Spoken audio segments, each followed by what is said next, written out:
నేత్రదాత అవయవాలు దానం చేయడంలో ప్రపంచంలో 5% తక్కువే ఉన్నారు. కారులో ఆ 5%లో రామకృష్ణారెడ్డి ఒక వ్యక్తిగా నిలవడం ఆదర్శనీయం.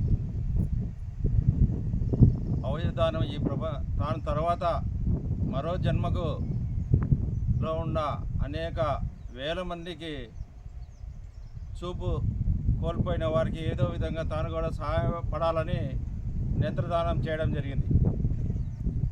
ఈ నేత్రదానం వల్ల మరో జన్మ వ్యక్తికి ప్రపంచాన్ని చూసే విధంగా వ్యవహరించిన వ్యక్తి రామకృష్ణారెడ్డి. వాటితో పాటు రామకృష్ణారెడ్డి ఆదర్శ రైతు.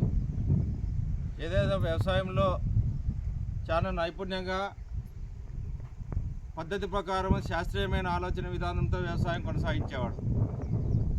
నిరంతరము వ్యవసాయ పనులు చేసుకుంటూ తాను చుట్టూ ఉన్న మనుషుల దగ్గర శాస్త్రీయమైన ఆలోచన విధానాన్ని మాట్లాడుతూ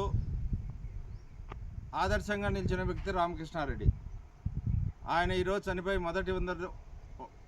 మొదటి వర్ధంతి సందర్భంగా కుటుంబ సభ్యులతో జరుపుకోవడం జరుగుతుంది. ఏదైనా రామకృష్ణారెడ్డి నేత్రదాత, మరో ప్రపంచానికి ఇంకొక వ్యక్తికి వెలుగునిచ్చిన వ్యక్తి రామకృష్ణారెడ్డి ఆదర్శనీయుడు. కాబట్టి ఆయన వర్ధంతి సభకు హాజరై ఈ విధంగా జరుపుకోవడం జరుగుతుంది.